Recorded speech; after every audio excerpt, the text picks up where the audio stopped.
అనంత కరుణామయుడు, అపార కృపాశీలుడు, సర్వాంతర్యామి అయిన అల్లాహ్ నామంతో ప్రారంభిస్తున్నాను.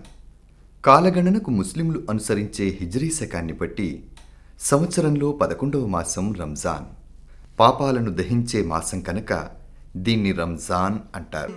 రంజాన్ పండుగను ఈదుల్ ఫిత్ర్ అని కూడా అంటారు. ఈద్ అంటే పండగ, ఫితర్ అంటే దానమని దీని అర్థం. రంజాన్ అనగానే అందరికీ సాధారణంగా గుర్తొచ్చేది రోజా అంటే ఉపవాస దీక్ష. మానవుణ్ణి భగవంతుడి వైపు మరల్చటం కోసం ఉపవాసాన్ని ఓ సాధనంగా మలచడం మనకు ప్రతి మతంలోనూ కనిపిస్తుంది. బాలిగ్ అయిన ప్రతి స్త్రీ పురుషుడు విధిగా ఉపవాసం ఉండాలని దివ్య ఖురాన్ బోధిస్తుంది. రంజాన్ మాసం నెలపొడుపు చూసిన తరువాత ముస్లింలు రోజా దీక్షలు ఆచరించటం ప్రారంభిస్తారు. సూర్యోదయానికి ముందు అన్నపానీయాదులు ముగించుకుంటారు. దీన్ని సహరీ అంటారు. సహరీ తర్వాత మళ్లీ సూర్యాస్తమయం వరకు కనీసం ఉమ్మి కూడా మింగకుండా ఎంతో నియమనిష్టలతో ఉపవాస దీక్షను అంటే రోజా దీక్షను ముస్లింలు ఆచరిస్తారు. సూర్యాస్తమయం తరువాత స్వల్ప ఆహారాన్ని స్వీకరించి ఆ రోజుకు దీక్షను విరమిస్తారు. దీన్ని ఇఫ్తార్ అంటారు. రోజా దీక్ష అంటే కేవలం అన్నపానీయాదులు స్వీకరించకపోవటం మాత్రమే కాదు, తనకు తాను అల్లాహ్కు ఆత్మసమర్పణ చేసుకోవడం. నా సర్వస్వం నీ అధీనంలో ఉంది అనే ఓ ఆత్మసమర్పణాభావం రోజా దీక్షలో ఉన్న వారికి కలుగుతుంది. అల్లాహ్ ప్రతి క్షణం తనను గమనిస్తున్నాడు అన్న పాపభీతి ఉంటుంది.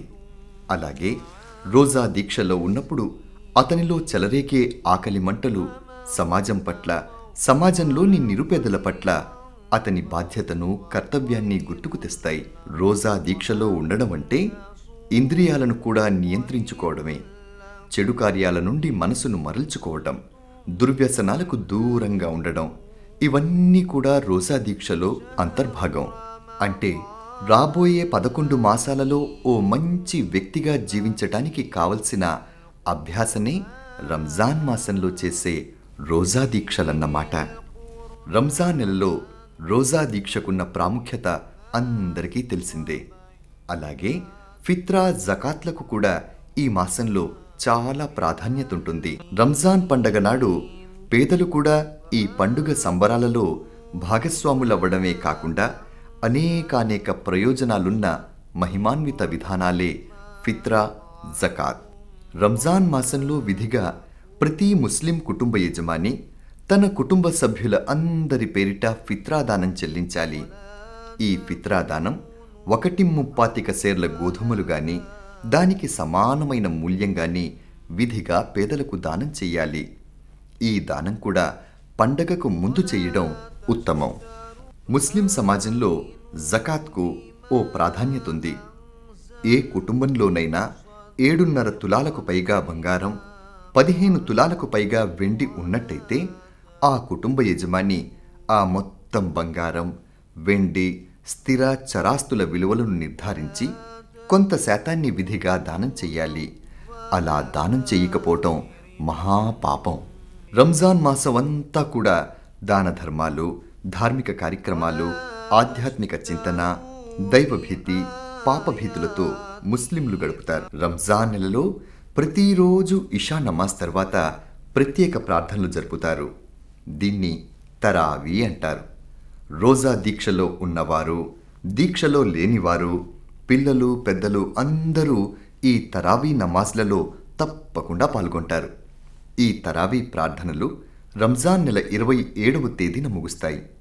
ఆ రాత్రి షబే ఖద్ర్ లేదా లైలతుల్ ఖద్ర్ అంటే పవిత్ర రాత్రి అని అర్థం అన్నమాట. తమకు సుఖ సంతోషాలు ప్రసాదించమని, రుణ విముక్తులను చెయ్యమని, వ్యాధిగ్రస్తులకు సంపూర్ణ ఆరోగ్యాన్ని ప్రసాదించమని, విధేయుడైన తనయుడిగా, బాధ్యతాయుతమైన పౌరుడిగా ఉండేలా అనుగ్రహించమని కన్నీళ్ల పర్యంతమై అల్లాహ్ను వేడుకుంటారు. రంజాన్ నెల మాసాంతంలో నెలపొడుపు చూసిన తరువాత ముస్లింలు రోజా దీక్షలు విరమిస్తారు. ఉదయాన్నే పండగ ప్రార్థనలు జరిగే ఈద్గాకు కొత్త బట్టలు తొడుక్కొని, సుగంధ ద్రవ్యాలు బట్టలకు రాసుకొని అందరూ ఓ చోట సమావేశమై పండుగ ప్రార్థనలు చేస్తారు. దీన్ని ఈద్ కీ నమాజ్ అంటారు.